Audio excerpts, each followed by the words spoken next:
అవిద్యానామంతస్తిమిరమిహిరద్వీపనగరే జడానాం చైతన్యస్తబకమకరందశ్రుతిఝరీ దరిద్రాణాం చింతామణిగుణనికా జన్మజలధౌ నిమగ్నానాం దంష్ట్రామురరిపువరాహస్య భవతే శుక్లాంబరధరం విష్ణుం శశివర్ణం చతుర్భుజం ప్రసన్నవదనం ధ్యాయేత్ సర్వవిఘ్నోపశాంతయే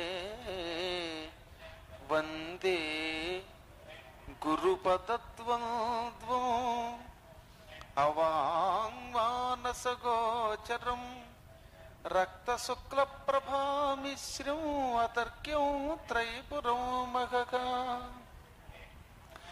నారాయణం నమస్కృత్య నరం చైవ నరోత్తమం దేవీం సరస్వతీం వ్యాసం తతో జయముదీరయేత్. సమస్త సన్మంగళాని సత్తు.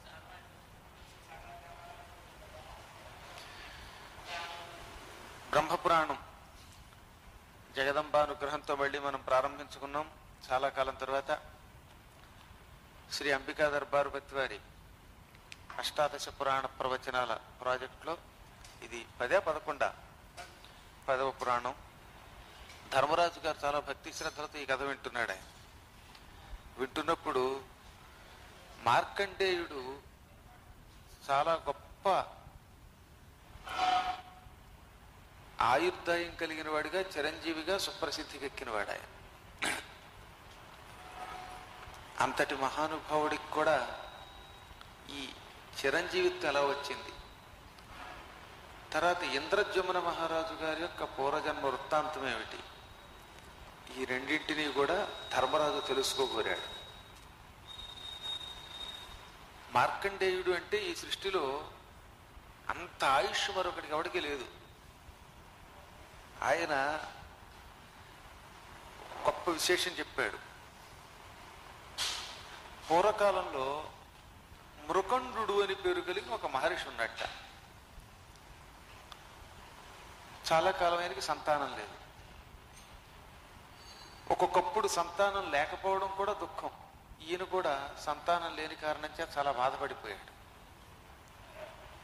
తన భార్యతో కలిసి సంతాన ప్రాప్తి కోసమని పరమేశ్వర ధ్యానం చేశాడు.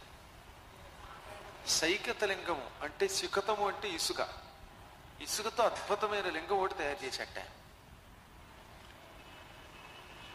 నదీ తీరంలో ఇసుకతో లింగం చేసి తన భార్యతో సమేతంగా సంతానం కోసం కంకణ ధారణ చేసి నియమ ప్రకారంగా శివుణ్ణి అర్చించాడు. చేతికి ముందు కంకణం కట్టుకోవాలి. ఆ కంకణం కట్టుకున్న తర్వాత కంకణ ధారణానంతరం నియమబద్ధంగా స్వామిని పూజించాడు.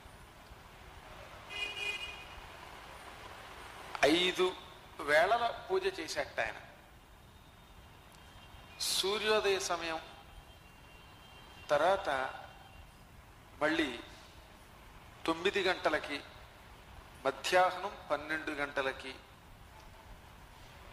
సాయంకాలం వేళ సంధ్యా సమయంలో 6 గంటలకి, తిరిగి రాత్రి పడుకోబోయే ముందు 9-10 గంటలకి. ఇది పంచవేళ పూజ అంటారు. పంచవేళల్లో ఉదయం పూటేమో అభిషేకం, సాయంకాలం పూట నామ పూజ మాత్రమే చేసేవాడు ఆయన. సూర్యోదయానికి ముందు లేవాలి ఈ అర్చన చేసేవాళ్ళు.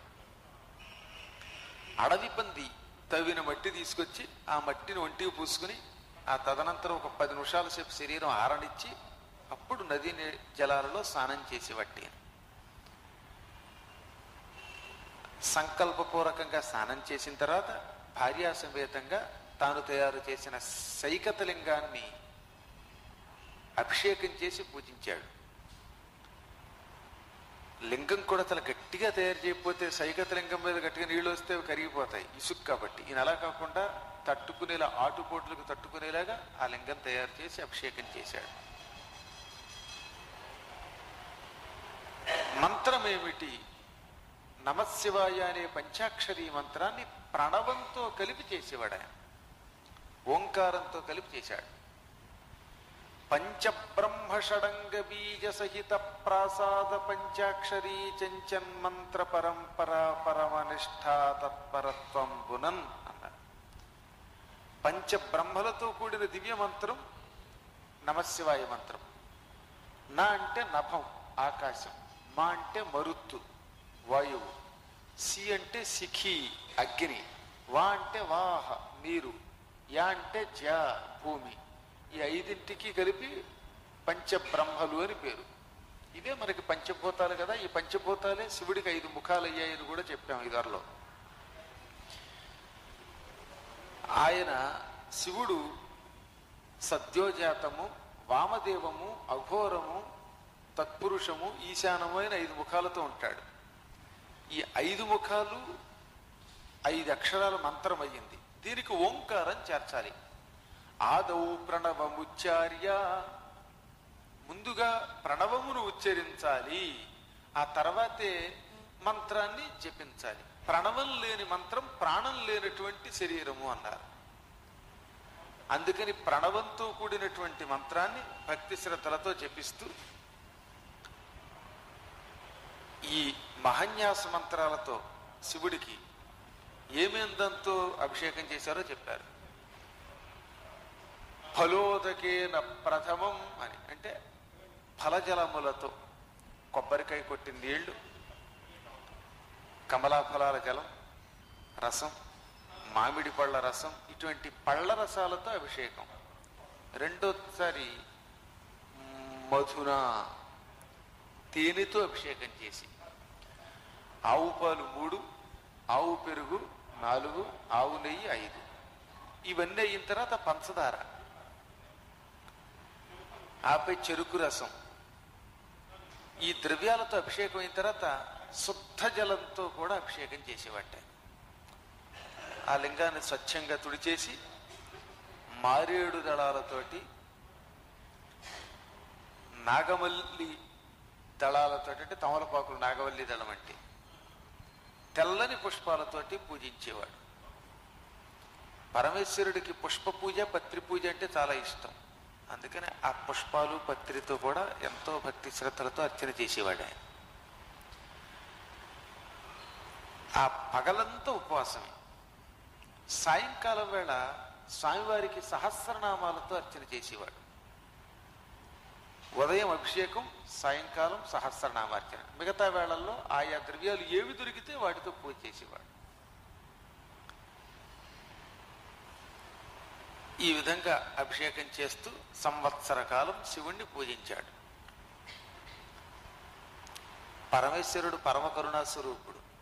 ఇతని తపస్సుకు మెచ్చుకుని స్వచ్ఛమైన తెల్లని రూపంతో ప్రత్యక్షమయ్యాట.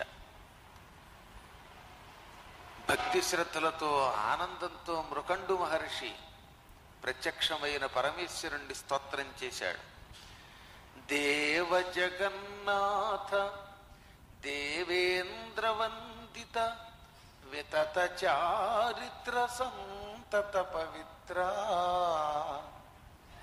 హాలాహలాగార అహిరాజకేయూర బాలేందుభూష సద్భక్త పోష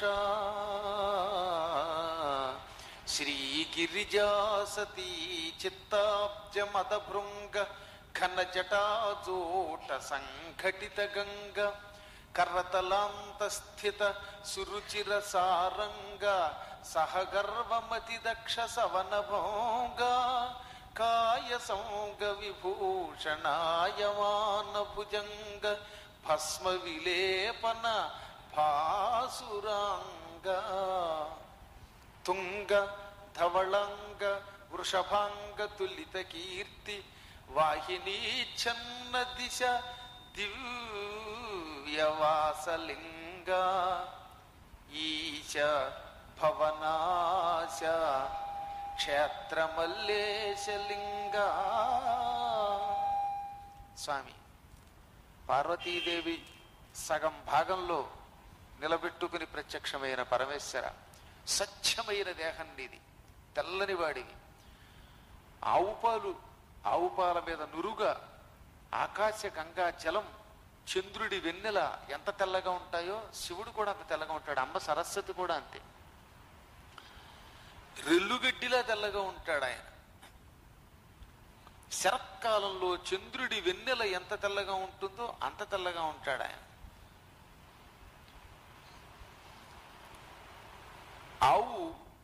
గోవు ఎంత తెల్లగా ఉంటుందో అంత తెల్లగా ఉంటాడు. అటువంటి తెల్లని దేహంతో ప్రత్యక్షమైన నీకు నమస్కారం. అమ్మ పార్వతీదేవి హృదయం ఒక తామర పువ్వట. తామర పువ్వులో తేనె తాగడం కోసం తుమ్మెదలు వస్తాయి. స్వామి కూడా ఒక తెల్లని తుమ్మెదట. తెల్లగా ఉంటాడు కాబట్టి తుమ్మెదలు ఎప్పుడు నల్లగా ఉంటాయి. ఈయన తెల్ల తుమ్మెద. ఈ తెల్ల తుమ్మెద ఎక్కడ వాలుతుంది అంటే పార్వతీదేవి హృదయం అనే పద్మం మీద వాలి అందులో తేనె తాగుతుంది. అద్భుతమైన జటాచూటాలు ధరించాడు పరమేశ్వరుడు. ఆ జటాచూటంలో ఆకాశగంగని భరించాట. పైనుంచి కిందకు దూకుతూ సుళ్ళు తిరుగుతున్న గంగా నదిని ఈ జటాచూటంలో బంధించాడు. ఒక పెద్ద కుండలో నీరు పోసినట్టుగా అంతటి గంగ ఈయన జడలు అనేటటువంటి పాత్రలో ఇమిడిపోయిందిట. ఇంత చిన్న ద్రవం కింద మనం చేతిలో ఆచమ్య కేశవాయ స్వాహానికి నీళ్లు తీసుకున్నట్టుగా ఇంత జలం ఆయన గంగ, అంత ఆకాశ గంగ, పరవళ్ళు తొక్కే గంగ, సుళ్ళు తిరిగే గంగ ఈ భాగంలో ఇరుక్కుపోయింది. అందుకే శివుడి యొక్క జడలు, శిరస్సు ఒక కటాహం. కటాహం అంటే పాత్ర అని అర్థం. అటువంటి పాత్ర అన్నారే. చేతిలో లేడి ధరిస్తాడు ఆయన. మరో చేతిలో శూలం ధరించాడు. 10 హస్తాలలో ఓ దాంట్లో డమరకం, మరో దాంట్లో మృదంగం, ఇవన్నీ ధరించి ఉన్నాడు ఆయన. ఈ పంచశిరస్సులకి ఒక్కొక్క శిరస్సుకి 3 నేత్రాలు ఉన్నాయి. మహాగర్వంతో ఉండే దక్షుడి యజ్ఞం ధ్వంసం చేసిన మహానుభావుడు నువ్వు. శరీరమంతా ఆభరణాలుగా పాముల్ని ధరించావు. విభూతిని పూత పూసుకుంటావు. మహాత్మా, అటువంటిది పాదపద్మాలకి నమస్కారం చేస్తున్నాను. అనుగ్రహించు. ఏ కోరిన కోరికైనా శివుణ్ణి అడిగితే ఆ కోరిక ఎక్కడికి పోదట, తక్షణం తీరుస్తాడే. అనేక యుగాలలో ఏమీ తెలియని వాడు పూజిస్తేనే ప్రత్యక్షమయ్యావు. ఇప్పుడు భక్తి శ్రద్ధలతో నిన్ను అర్చించిన తర్వాత కోరిక తీరకుండా ఉంటుందా స్వామి? నన్ను అనుగ్రహించు అన్నాడు. ఏం కావాలో కోరుకోమన్నాడు స్వామి. మంచి పుత్రుడు కావాలి, తండ్రి మాట వినాలి, వాడి వల్ల జగత్తులో నాకు పేరు రావాలి, అటువంటి కొడుకునిమ్మన్నట్ట. అయితే ఓ పని చెయ్యి, మంచి కొడుకు కావాలంటే విభూతితో స్వామిని అభిషేకం చేయాలి. 11 రోజుల పాటు, సోమవారం మొదలుకొని విడిచిపెట్టకుండా 11 రోజుల పాటు మీ భార్యాభర్తలిద్దరూ కేవలం విభూతి, రాత్రింపగళ్ళు తేడా లేకుండా పోసేయండి అన్నాడు. మనం కలియుగంలో అలా పోయలేం. రాత్రింపగళ్ళు ఆకుండా విభూతి పోసి అభిషేకం అక్కడ చేస్తాం. గంట అభిషేకం చేస్తే చెయ్యి లాగుతుందండి గురువు గారు అంటాం మనం. మనకి చేతులు కాళ్ళు అంత నొప్పులు పడతాయి. కానీ ఆ రోజుల్లో ఆయన అంటే నిద్రాహారాలు విడిచిపెట్టి చెయ్యగలడు కాబట్టి 11 రోజుల పాటు ఆగకుండా విభూతితో, అది కూడా ఏ విభూతి? శవకాష్టం మీద నుంచి వచ్చేటటువంటి బూడిద, అవి తీసుకో, దాంతో అభిషేకం చెయ్యి, నీ కొడుకు పుడతాడనగానే ఈయన అన్నాడు, ఇదేమిటయ్యా దిక్మాలను కూడా శవం మీద దగ్గరికి వెళ్ళాలంటే మాకు భయం కదా, పైగా శవం అశౌచ్యం అంటారు, ఆ బూడితో నీకేం అభిషేకం చేస్తావని అడిగట. ప్రాతలు మీద గప్పిన కృపామతి నోర్చితి నీచు బొత్తునల్ బ్రాతిమెయిన్ మెసంగితివి భక్తుడు కుంటెన్న పంపబోతి మై పూతయొనర్చుకొల్టి శవభూతి కపాలమునన్ భుజించితి ఈ రోతలు పెక్కులుండ ఇవి రోయుదువే మది భక్తవత్సలా.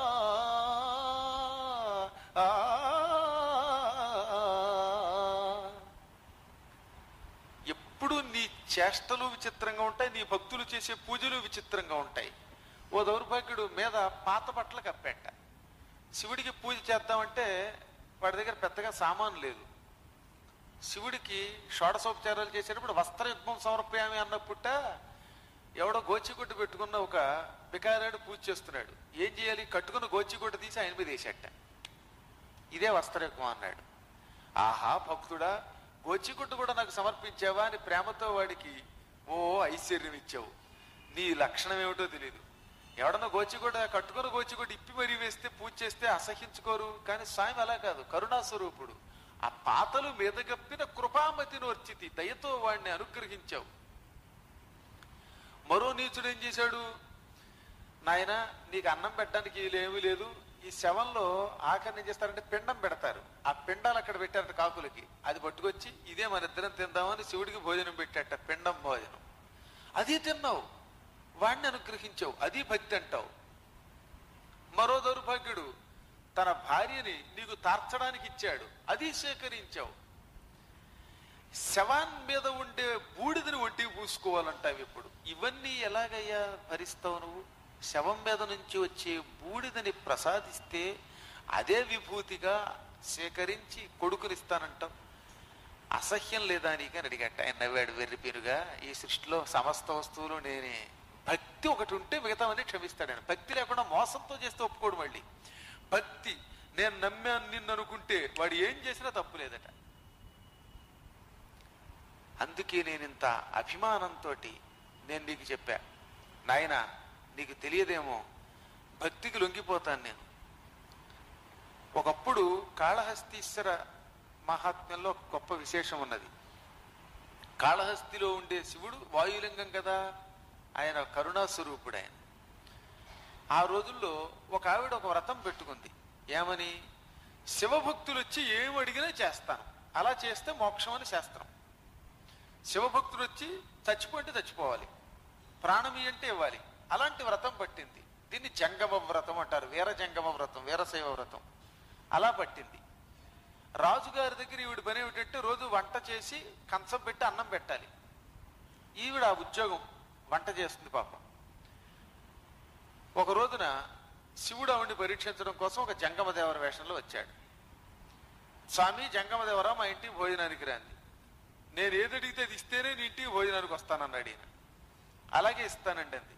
అయితే నువ్వు నాతో పాటు ఈ రాత్రి కాలక్షేపం చెయ్యాలి, నీ శరీరం నాకు కావాలన్నాడు. ఓ జంగమదేవ వ్రతవిధి, నువ్వు ఏది అడిగితే ఇస్తానన్నాను కాబట్టి నీతో వస్తాను, కాపురం చేస్తానంది. సరే ఆ పూట ఈవిడ ఏం చేసిందంటే ఈ జంగమదేవుని సంతృప్తిపరుస్తూ వీళ్ళని మెండ జంగములు అంటారన్నమాట. అంటే వేశ్యల వలె సంభోగానికి కూడా జంగమదేవునికి శరీరాన్ని సమర్పించేటటువంటి వ్రతం. ఆ రకంగా అంగీకరించి ఉండిపోయింది. రాజుగారికి భోజనం పెట్టడానికి ఈవిడ ఆ పూట కంచం వేయలేదు. మండింది రాజుగారికి. ఒరే దాన్ని కౌరు పెట్టండి రా అన్నాడు. మా ఇంట్లో జంగమదేవరు ఉన్నాడండి, అది నా వ్రతం, వాడిని పంపిస్తే గాను రాను అంది. పెడరెక్కలు విరిచికట్టి తీసుకురండి అన్నాడు రాజుగారు. జంగమదేవరు చూస్తూ ఉండగానే భటులు వచ్చారు. ఈవిడ కాళ్ళు చేతులు కట్టి రాజుగారి దగ్గర తీసుకెళ్లారు. ఏమే నీ ఉద్యోగం ఏమిటి? కంచం పెట్టి అన్నం పెట్టడం మానేసి ఎవడో జంగమదేవరు వచ్చాడు వాడితో విహరించడం నీ వ్రతం అంటావా? కాళ్ళ మీద పడి క్షమార్పణ చెప్పు, ఇంకెప్పుడు ఈ వ్రతం చెయ్యను అను అన్నట్ట. అలా ఎలా కుదురుతుందండి? జంగమదేవరు అంటే శివుడు. ఒకసారి ఒక వ్రత నియమం పెట్టుకున్నాక ప్రాణం పోయినా సరే అంతే, ఆయన కోసం నా శరీరం సమర్పించాను, మీకు క్షమార్పణ చెప్పనండి. ఒరే దీని శరీర సౌందర్యం చూసుకుని గర్విస్తోంది, తలంతా గుండు గురిగేయండి అన్నాడు రాజుగారు. మంచి ఇద్దరు మంగళాలను పిలిపించారు. రూపాయి ఖర్చు అక్కర్ లేకుండా మళ్ళీ మామూలు మంగళాడి దగ్గరికి వెళ్తే 5 రూపాయలు ఇచ్చుకుంటే కానీ క్షవరం చేయడు. ఇక్కడ ఫ్రీగా గుండు గీకేశారట ఆవిడికి. గుండు గీకేస్తే అందంగా ఒత్తుగా ఉండేది జుట్టు. పాపం ఏడుస్తూ జంగమదేవర దగ్గరకు వచ్చి, స్వామి నేను వ్రతనిష్టతో ఉండి నీ దగ్గరకు వస్తే రాజుగారు నన్ను అవమానించి జుట్టంతో కొరిగాడు చూడు అందిట. పాపం ఇంతకీ నీకు జుట్టుపోయిందని బెంగ అన్నాడు. కాదండి, ఆడవాళ్ళకి జుట్టుపోతే బెంగ కదా, పైగా ఇది రేపు పొద్దు నుంచి రాజుగారు అందరూతో చెబుతాడు పనిష్మెంట్ ఇచ్చా గుండు గీకానని, ఇది ఇంకా అవమానం కదా అంది. ఓ సింతేనా, నీకు మళ్ళీ జుట్టు కావాలా అన్నట్ట. అంతకంటే ఏముందండి, కానీ విగ్గొద్దండి అంది ఆవిడ. ఓహో అలాగాని నెత్తి మీద ఇలా చేయట్టంట. మన వాళ్ళు నెత్తి మీద చేయడితే వాడు అంతే. కానీ ఆయన శివుడు కదా, నెత్తి మీద చేయట్టడంతో నేల మీదకు వేళ్లాడేంత జుట్టు వచ్చేది. ఇదివరకు ఆవిడకి కేవలం పిరుదుల వరకే వచ్చేది జుట్టు, ఇప్పుడు ఏకంగా నేల మీద. ఆవిడ నడుస్తూ ఉంటే ఏలూరు వస్తే తుడిచేయచ్చు ఆ జుట్టు ఎట్టి, అంత జుట్టు వచ్చి పడిపోయింది. ఆనందంతో పొంగిపోయింది. మర్నాడు యథాప్రకారంగా రాజుగారి కొలువులోకి వెళ్ళింది. మహారాజు గారికి వంట చేయబోతే, ఏమే నిన్న గుడ్డు గీకాను విగ్గు పెట్టుకొచ్చావా అన్నట్ట. విగ్గు పెట్టుకోవలసిన కర్మ నాకేంటండి అంది ఆవిడ. మరి ఎక్కడి నుంచి వచ్చింది దుడ్డు? మంగళ పిరిగి మోసం చేశాడా అన్నట్టు ఆయన. అలా ఎప్పుడు ఎవరు మోసాలు చేయరండి, మీరు గుండు గీకిన వాటి మీరు కళ్ళెదురుగుండానే చూశారు కదా. మా ఇంట్లో ఒక జంగమ దేవరు వచ్చాడు, ఆయన్నే సద్గురువుగా నమ్మి నా శరీరం సమర్పించాను, అప్పుడే మీరు కోపం వచ్చిన గుండు గీకారు. ఆ జంగమ దేవరు వెంటనే అనుగ్రహించాడు. వ్రత నియమం ప్రకారం నడుచుకున్న కారణం చేత నాకు జుట్టు వచ్చింది. ఏదన్నా నియమం ప్రకారం ఏ వ్రతం చేసినా మోక్షం అని శాస్త్రం అది. అప్పుడు ఆయన ఆశ్చర్యపోయి, అమ్మ బాబు వచ్చినవాడు ఎవడో చూపించన్నట్ట. మా ఇంట్లో ఉన్నాడని తీసుకెళ్ళింది. అదిగో ఆ వెళ్ళగానే చూస్తే అక్కడ జంగమదేవరు ఉన్నాడు. కాళ్ళ మీద పడి జుట్టిప్పించిన మహానుభావులు, తెలియక నేను అపచారం చేశాను, నేనేం చెయ్యనని అడిగట. అప్పుడు ఆయన చెప్పాడు, వెర్రివాడ, శివుడికి ఏ రకమైన పూజ చేసినా సంతోషమే. ఆయన నిష్ఠాగరిష్ఠులు అయి నియమం ప్రకారంగా భక్తితో ఏది సమర్పించినా సేకరిస్తాడు. ఆయనకి ఇప్పుడు గుడిగట్టు కాళహస్తి, ఇప్పుడు కాళహస్తీశ్వరుడు గుడి ఆయన కట్టింది ఆ యాదవరాజు. గుడిగట్టు అన్నట్ట. గుడిగట్టు అంటే కడతానండి, అసలు ఆ కాళహస్తి మహిమ చెప్పండి అన్నాడు. అప్పుడు ఆ ఇద్దరి సంభాషణలో శివుడు స్వయంగా జంగమదేవర రూపంలో ఆయనకి వివరం చెప్పాడు. ఆ కథంతా విన్నాక గుడి కట్టాడు ఆయన. ఇది కాళహస్తి మహాత్మ్యంలో ప్రారంభ ఘట్టం ఇది. అది కూడా ఈ చివరిలో క్రమంగా వస్తుంది మనకి. కాబట్టి చెప్పొచ్చేది ఏంటంటే, ఏదైనా నియమం ప్రకారం చేస్తే అది శివుడు చెప్పిందే కాబట్టి శాస్త్ర ప్రకారం చేస్తే మోక్షం వస్తుంది. మనం ఏం చేస్తాం? శంకలు పెట్టుకుంటాం. శంకల వల్లే మానవుడు ఈ యుగంలో అసలు మోక్షం పొందడలా. ఈ వ్రతం, ఈ విద్య ఇలా ఉంది, ఇలా చెయ్యంటే చేసేటివే. కళ్ళు మూసుకు దూకేమన్నారు. అలా దూకేస్తే విజయం వస్తుంది. శివుడు ఏం చెప్పాడు ఇప్పుడు ఈయనకి? శవం బూడిదతో అభిషేకం చెయ్యన్నాడు.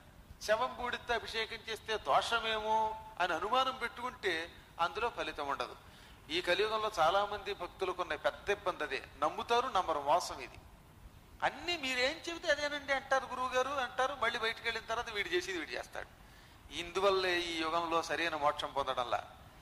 అందువల్ల నాయన మారు మాట్లాడకుండా శవభూతితో అభిషేకం చెయ్యి అన్నట్టు. శవభూతి అంటే మనుషులు చంపి కాల్చడం కదా సుమా, లేనిపోరు కూడా. శ్మశానంలో శవాలను ఎవరన్నా కాలుస్తారు. ఆ కాల్చిన తర్వాత మిగిలిన బూడిదని అర్థం. ఈ కొంతమంది పాపాత్ములు క్షుద్ర పూజలు చేసి చంపేసి మనుషుల్ని, ఆ మనుషుల్ని కాల్చి ఆ బూడితో అభిషేకం చేస్తే అది మహాపాపం. ఏ జీవిని చంపితే శివుడు ఒప్పుకోడు. అసలు హింస అంటేనే చాలు పరమాత్ముడికి మంట. ఎక్సెప్షన్ కేసులు పక్కన పెట్టండి. అమాయకులు ఏమీ తెలియని అడవిలో ఉండే బోయేవాళ్ళు జంతువులు చంపి మాంసం పెడితే అది వేరు. వాళ్ళు మహాత్ములు, వాళ్ళకి ఏం తెలియదు. వాడు అవసరమైతే కన్ను కూడా పీకిచ్చాడుగా. మరి తనని చంపుకోగలడు, ఇతరులని చంపగలడు వాడు. మనం అలా కాదు. హింసతో భగవంతుణ్ణి పూజ చెయ్యకూడదు. అహింస ప్రథమ పుష్ప అన్నారు. ప్రథమం పుష్పం అహింస, ప్రథమం పుష్పం. మొదటి పుష్పం ఏమిటి? అహింస. అహింసతో చేసే పూజే పరమాత్ముడికి ఇష్టం. అందువల్ల తనంత తాను సహజంగా మరణించి శ్మశానములో ఎవడైనా కాల్చి వేయబడిన తర్వాత వాడి బూడిద ఉంటుందే, ఆ బూడిదని మాత్రమే పరమేశ్వరాభిషేచనమునకు వినియోగించాలి. ఎప్పటికీ కూడా ఉజ్జయినిలో మహాకాళేశ్వరుడికి రోజు తెల్లవారుజాము చూడండి, అక్కడ శ్మశానంలో తగలబెట్టబడినటువంటి శవం దగ్గరికి వెళ్ళి ఆ వేడిది బూడిద పట్టుకొచ్చి స్వామికి పోస్తారు. ఆ వేడి భస్మంతో, చితాభస్మంతో తొలి పూజ చేస్తారు. ఆ పూజ చెయ్యమనగానే మృకండు మహర్షి బ్రహ్మానందభరితుడైపోయాడు. నువ్వేం చెబితే అదే చేస్తాను పరమేశ్వర, వేరే సందేహం లేదు, సంకోచం లేదు, ఏది మనస్సులో పెట్టుకోను అని ఆ రోజు నుంచి 11 రోజులు దీక్ష పూనాడు ఆయన. ఎంతో భక్తి శ్రద్ధలతోటి స్వామివారిని పూజ చేయడానికి వెళ్ళేవాడట. అక్కడ ఆయన తతో గజకుల ప్రఖ్యాస్తడిన్మాలా విభూషితాః సముత్తస్థుర్మహాభేగా నమస్యద్భుత దర్శనాః నభసి అద్భుత దర్శనాః. ఈ మహానుభావుడు తెల్లవారుజామున వెళ్ళేవట స్వామి అభిషేకం కోసం, బూడిద కోసం. బూడిద తేవడం కూడా ఒక భాగమే కాబట్టి ఈ వ్రత దీక్షకి భంగం కాదు ఆయన కదలడం. అక్కడికి వెళ్ళగానే ఆకాశంలో ఒక అద్భుతమైన మేఘం, నల్లని మేఘం ఆవిర్భవించింది. ఆ నల్లని మేఘంలోంచి మెరుపు తీగలు వస్తున్నాయి. ఆ భయంకరమైన బెదిరింపులు. వ్రతం చేసే వాళ్ళకి మధ్య మధ్యలో రకరకాల భయాలు వస్తాయి, అనుభూతులు వస్తాయి. అక్కడ మాత్రం చెంకకూడదు, అస్సలు గొంకకూడదు. ఈయన మేఘం చూసి ఒక క్షణం కంపించి కూడా అంతలోనే వెళ్ళి సర్దుకున్నాడు. ఎప్పుడూ కూడా భయపడితే వ్రతభంగం అయిపోతుంది, లేదా మధ్యలో ఏదన్నా లోభానికి లొంగి వ్రతం విడిచిపెట్టకూడదు. ఆకాశంలో మెరుపులు వచ్చినా, మేఘాలు వచ్చినా, ఉరుములు వచ్చినా, పిడుగులు పడినా లెక్క చేయకుండా శ్మశానంలోకి వెళ్ళి ఆ అద్భుతమైన బూడిదని పట్టుకొచ్చేశాడు ఆయన. పట్టుకొచ్చేసి పరమేశ్వరుడి యొక్క లింగానికి, తాను తయారు చేసిన సైకత లింగానికి అభిషేకం చేశాడు ధారాపాతంగా. అక్కడ ఈ మృత్యుంజయ మహామంత్రాన్ని జపించాలి. ఈ అభిషేకం చేసేప్పటికి వేరే ఏ మంత్రం లేదు. ఓం త్ర్యంబకం యజామహే సుగంధిం పుష్టివర్ధనం వర్వారుకమివ బంధనాన్ మృత్యోర్మృక్షీయమామృతాత్ అనేటటువంటి మృత్యుంజయ మహామంత్రాన్ని చేస్తూ అంబకం అది కలిస్తే త్ర్యంబకం అవుతుంది. ఆ త్ర్యంబకం అనలేక త్రయంబకం అని చదువుతారు మనవాళ్ళు కర్మయోగం. మా భాష పలకడం క్రమంగా నోటికి పలక్క. అంబకం త్ర్యంబకం అవ్వాలన్నమాట. 3 కళ్ళు కలిగిన వాడిని నేను ధ్యానం చేస్తున్నాను అంటూ మొదలు పెట్టాడు. అలా బూడితో అభిషేకం చేస్తూ వచ్చాడు. 11 రోజుల పాటు ఏకధాటిగా ఒక్కరోజు కూడా ఆపకుండా, నియమోల్లంఘన చేయకుండా చేశాట. చివరి రోజున 11వ రోజు కూడా యథాప్రకారంగా ఆ రోజు కూడా ఉదయమే లేచి నదీ స్నానం చేసి, మరి బూడి తేవడానికి శ్మశానానికి రోజు పొద్దున్నట్లయితే ఆ పూట కూడా వెళ్ళాడు. అక్కడికి వెళ్ళగానే అక్కడ బ్రహ్మరాక్షస సమూహం కనపడిందిట.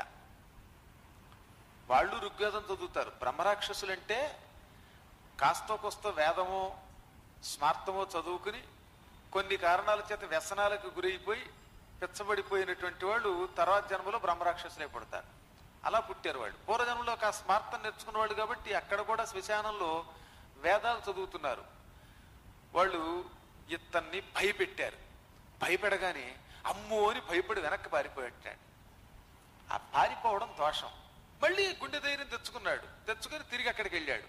కానీ పారిపోవడం అనే ఒక దోషం చేశాడుగా, దానివల్ల ఏమైపోయిందంటే కాలం దాటిపోయింది. సూర్యోదయ సమయానికి తేవలసిన బూడిద ఆ పూట పారిపోయి వెనక్కి మళ్ళీ తిరిగి రావడం వల్ల వేళ తప్పింది. అంటే నియమం ఏమైందనమాట, కొంత ఉల్లంఘన చేయవలసి వచ్చింది. యథాప్రకారంగా బూడిద తీసుకొచ్చాడు. నియమం తప్పినా, కొంచెం సమయం దాటినా మళ్ళీ అభిషేకం చేశాడు. అభిషేకం పూర్తవగానే పరమేశ్వరుడు సత్యమైన శరీరంతో ప్రత్యక్షమయ్యాడు. ఈయన భక్తి శ్రద్ధలతో 2 చేతులు జోడించి పరమేశ్వరుడికి నమస్కారం చేశాడు. స్వామి శంకర భక్తమానసవశంకర దుష్టమదాసురేంద్రనాశంకర పాండునీల రుచి శంకర వర్ణ నిజాంగ భోగిరాట్ కంకణ పార్వతీ హృదయ కైరవ మిత్ర యోగి హృత్ పంకజ పంకజాప్త జయతాండవ ఖేళన భక్త పాలనా